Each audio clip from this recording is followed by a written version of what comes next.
Olá pessoal, sejam muito bem-vindos a CJS Cursos Profissionalizantes e Segurança do Trabalho. Se você está nos assistindo aqui, provavelmente é funcionário de uma empresa que nós prestamos consultoria ou é cipeiro de uma empresa no qual nós prestamos consultoria. E por que eu digo isso? Porque nós temos um projeto para todas as empresas que prestamos consultoria no Brasil, onde recebem aulas periódicas de orientação relacionados à segurança do trabalho, das diversas normas. Então, hoje, o nosso tema aqui é falar um pouco sobre a composição da CIPA.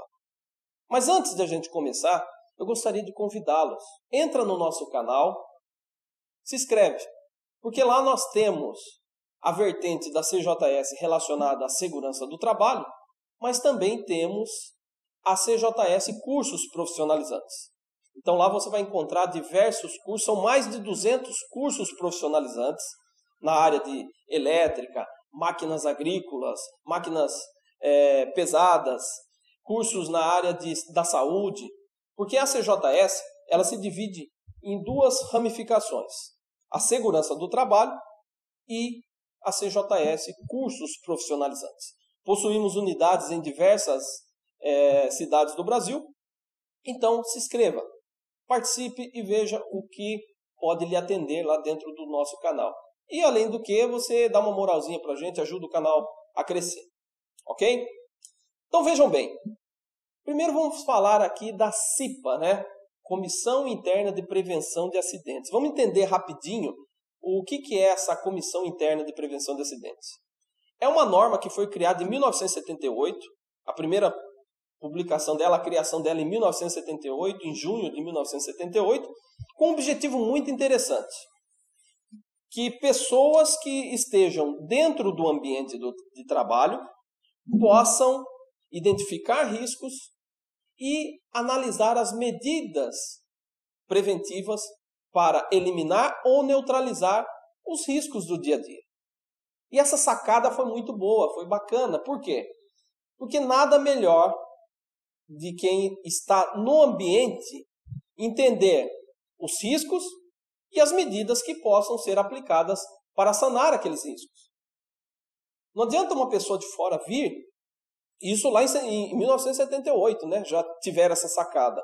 Não adianta uma pessoa de fora vir e falar o que precisa ser melhorado na empresa, mas não vivenciar as necessidades e a realidade do dia a dia. E quando então se criou, em 1978, a CIPA, Comissão Interna de Prevenção de Acidentes, foi com esse objetivo.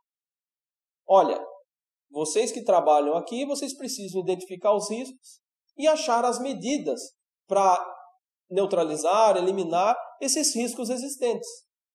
Por isso que foi criado a comissão, por isso que é a Comissão Interna de Prevenção de Acidentes. No decorrer dos anos, aí então, né, de 1978 até a atual, nós tivemos em outubro de 2021 a última alteração. Foi publicada uma nova redação da CIPA. Já tiveram outras alterações, mas eu estou falando da mais recente, em outubro de 2021, que entrará em vigor a partir de janeiro de 2022. Então, eu já estou passando para vocês aqui a nova visão que entrará em vigor agora em janeiro de 2022. Apesar de que não teve, assim, grandes alterações.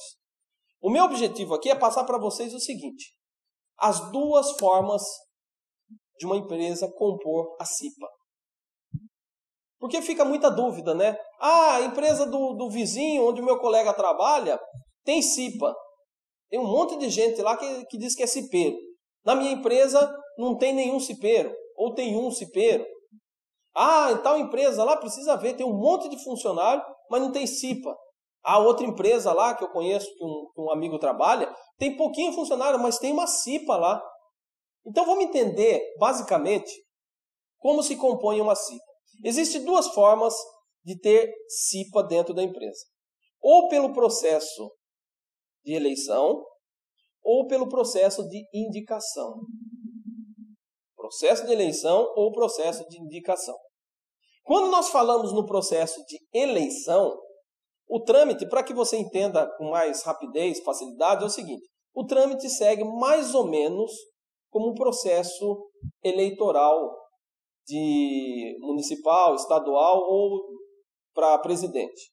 A ideia é quase a mesma, apesar de que o processo eleitoral de CIPA é muito mais justo do que o processo eleitoral dos estados e municípios. E eu explico por quê. Porque o processo eleitoral da CIPA, ela segue uma ordem de decrescência de votos. Como que funciona essa decrescência de votos? O mais votado é o eleito. Então, se eu preciso de 4 pessoas lá eleitas, são os 4 mais votados. Não existe aquela ideia de que, por causa de uma legenda partidária, ele teve 50 votos, o outro teve 500, mas quem entra é o de 50 votos por causa da legenda. Não tem isso daí. No processo eleitoral de CIPA, quem vai fazer parte da CIPA são aqueles mais votados. E segue um trâmite da seguinte forma. Edital de convocação, ou seja, dizendo, a empresa colocando o edital, informando que aqueles que quiserem fazer parte da CIPA devem se inscrever no departamento pessoal, no recursos humanos, na área administrativa da empresa. Tá? E daí as pessoas interessadas e qualquer funcionário pode se candidatar, qualquer funcionário de qualquer setor. E aí ele põe o nome dele lá como opção. Correto? E aí tem o processo de apuração dos votos, aonde nesse processo de apuração os candidatos estão ali acompanhando a apuração de votos e aqueles que forem mais votados fazem parte da CIPA como representante dos empregados. Quantos representantes dos empregados precisam ter? Aí vai depender de um chamado dimensionamento, que envolve número de funcionários e o risco existente da empresa, que daqui a pouco eu vou falar sobre isso. Mas vejam que no processo eleitoral nós temos então aqueles que são eleitos, que tiveram a maioria dos votos, representante dos empregados. Por outro lado, precisa ter também os representantes do empregador, ou seja, representante da empresa. Por quê? Porque a balança ela precisa ficar equilibrada. Mas é uma disputa? Não que seja uma disputa. É porque a visão dos representantes dos empregados é uma e a visão dos representantes do empregador é outra por critério lógico. Os representantes do empregador, ele tem uma visão administrativa, tem uma visão produtiva, tem uma visão que impacta também no aspecto social da empresa, mas também econômico da empresa. E muitas vezes, os representantes dos empregados, a única visão, ou a visão mais latente ali, é a de execução apenas das necessidades. Tem que fazer. Mas vai custar tanto. Não, mas tem que fazer. Então, precisa ter esse equilíbrio. Porque quem pode, de repente, dizer se dá para fazer algo ou não, até por questão financeira, são os representantes do empregador. Então, precisa ter uma certa organização.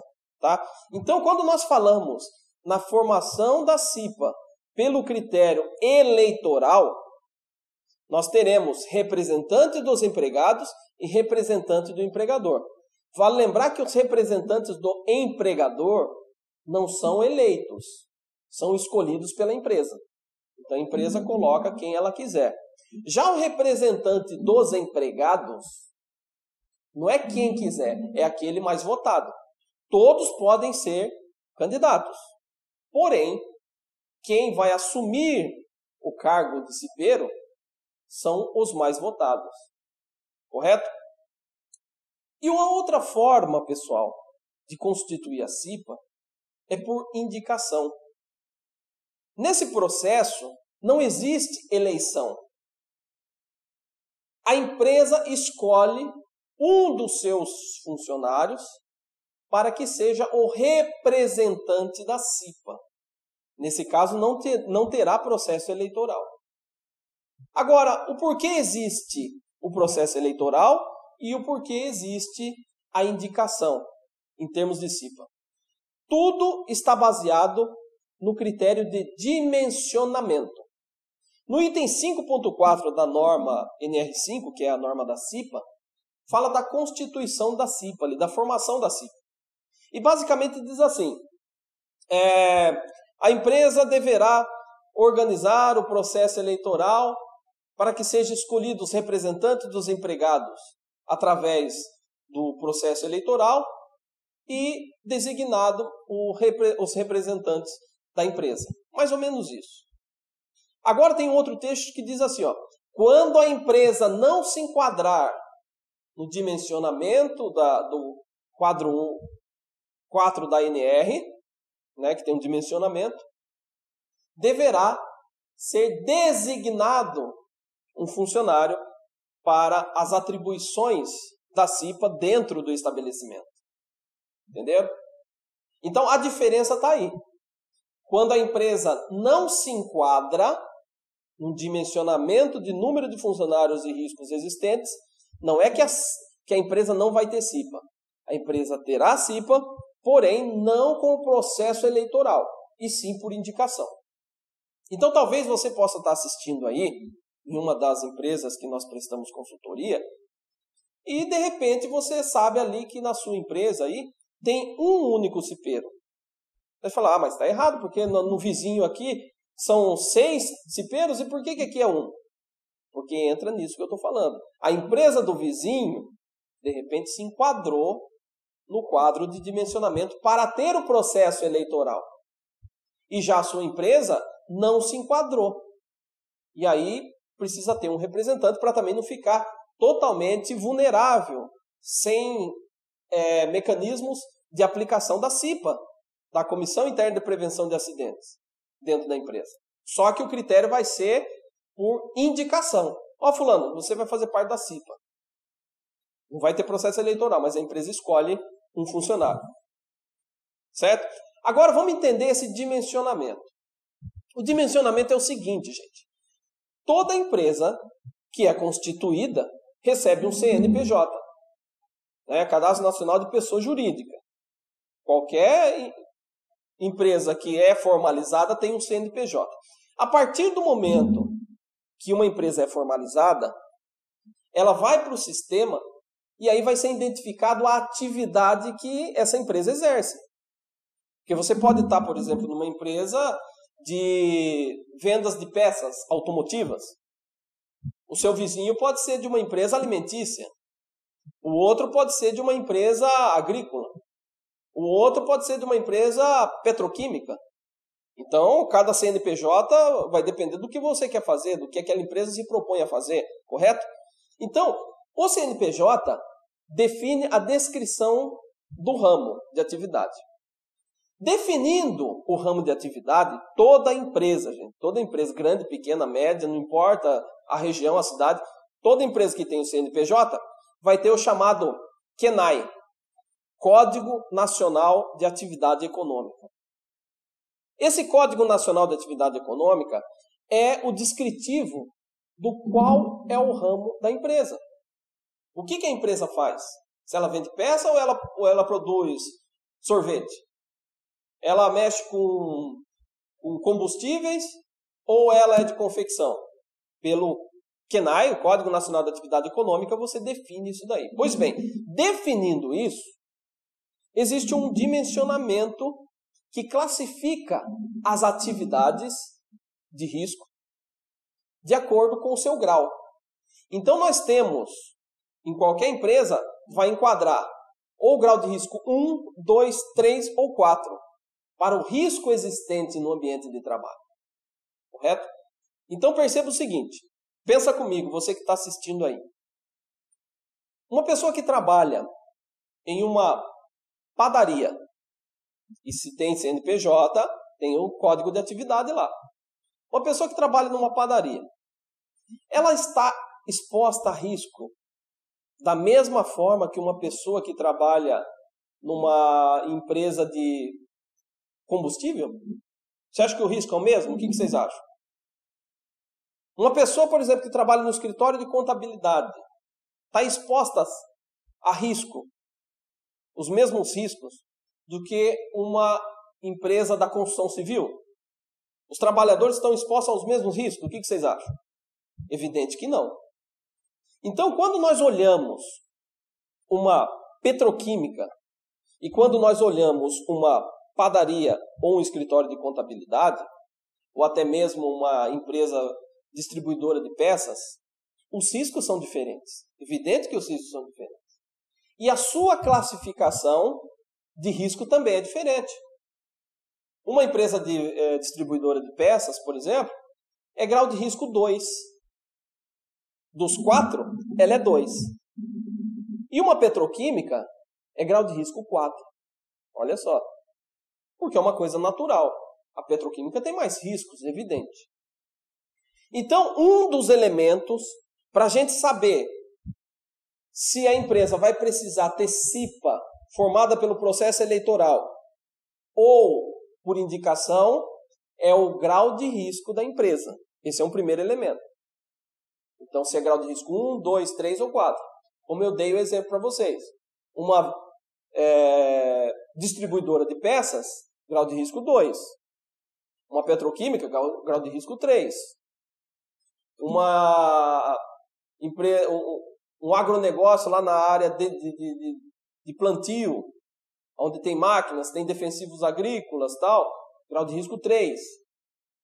Então, qualquer empresa do grau de risco 1 ao 4 vai enquadrar em algum desses, pelo seu risco existente no ambiente. Entendeu? E aí tem o risco principal. Pois bem, esse é um elemento. E o outro elemento é o número de funcionários. Olha que interessante. Você pode ter uma empresa, e aí acho que agora eu vou conseguir explicar melhor até, e vocês vão entender. Você pode ter uma empresa com 100 funcionários, olha só, uma empresa com 100 funcionários, mas sendo de grau de risco 1, ou vamos dizer um escritório de contabilidade que tem muitos funcionários, tem 100 funcionários. Se eu olhar no quadro desse dimensionamento para saber quantos cipeiros precisa ter, lá vai estar apontando que eu preciso ter 2 cipeiros representantes dos empregados. Olha só, com 100 funcionários. Mas é grau de risco 1, que é pouco risco. Então eu preciso ter 2 cipeiros no qual eu vou fazer um processo eleitoral para eleger 2. Mesmo que 10 funcionários coloquem o nome lá para candidato, os 2 mais votados serão representantes dos empregados. Correto? Da mesma forma que eu posso ter uma empresa de grau de risco 4 com 21 funcionários e precisar ter o mesmo número de cipeiros que aquela empresa com 100 funcionários. Olha só. Então, imagine assim, você olhando. Do lado direito da sua casa tem uma empresa com 100 funcionários, mas é de grau de risco 1. Tem 2 cipeiros. E do lado direito tem uma outra empresa de grau de risco 4, com 21 funcionários, ou seja, pouquinho funcionário, tem o mesmo número de cipeiros. Compreendeu? Da mesma forma, eu posso ter uma empresa com 60 funcionários de grau de risco 4 que tenha o dobro de cipeiros daquela empresa com 100 funcionários. Compreenderam?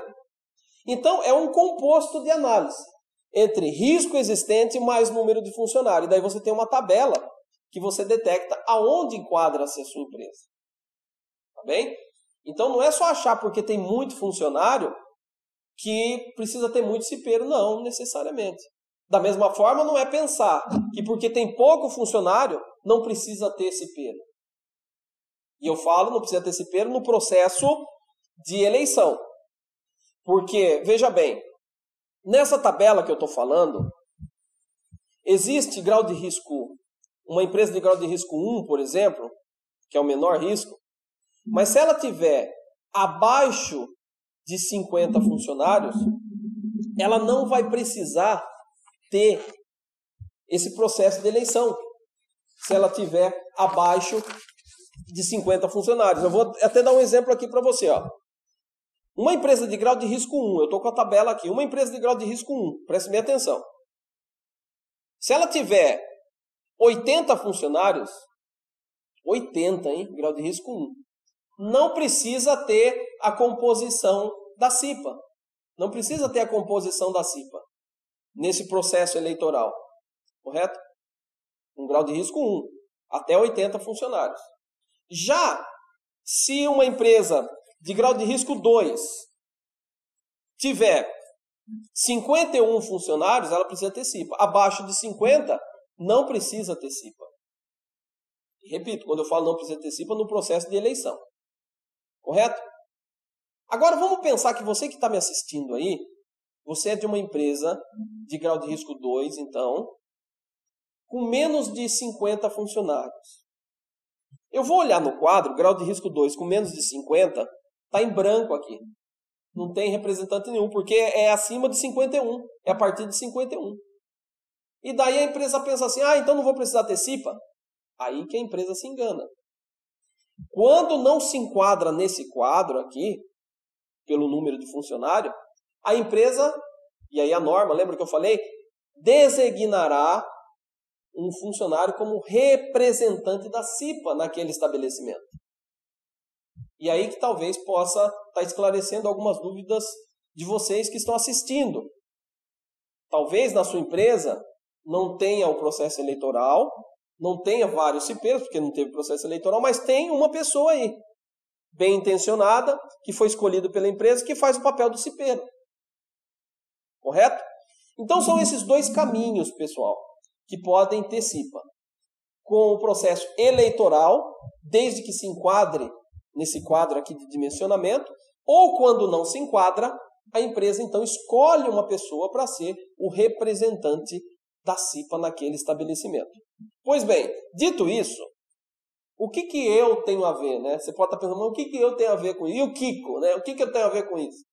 É porque é o seguinte, existem as atribuições desse integrante da CIPA, que ele vai ter que cumprir no decorrer de um ano, porque o mandato dele será de um ano, mesmo ele sozinho ali, ele, como cipeiro, ele terá que cumprir, como, por exemplo, identificar risco no ambiente de trabalho, criar medidas de prevenção, criar políticas, campanhas de conscientização, fiscalizar o uso de equipamento de proteção individual ou proteção coletiva, fornecer equipamentos de proteção, orientar sobre o uso adequado de equipamento de proteção e receber informações de melhorias por parte dos funcionários relacionadas à segurança do trabalho.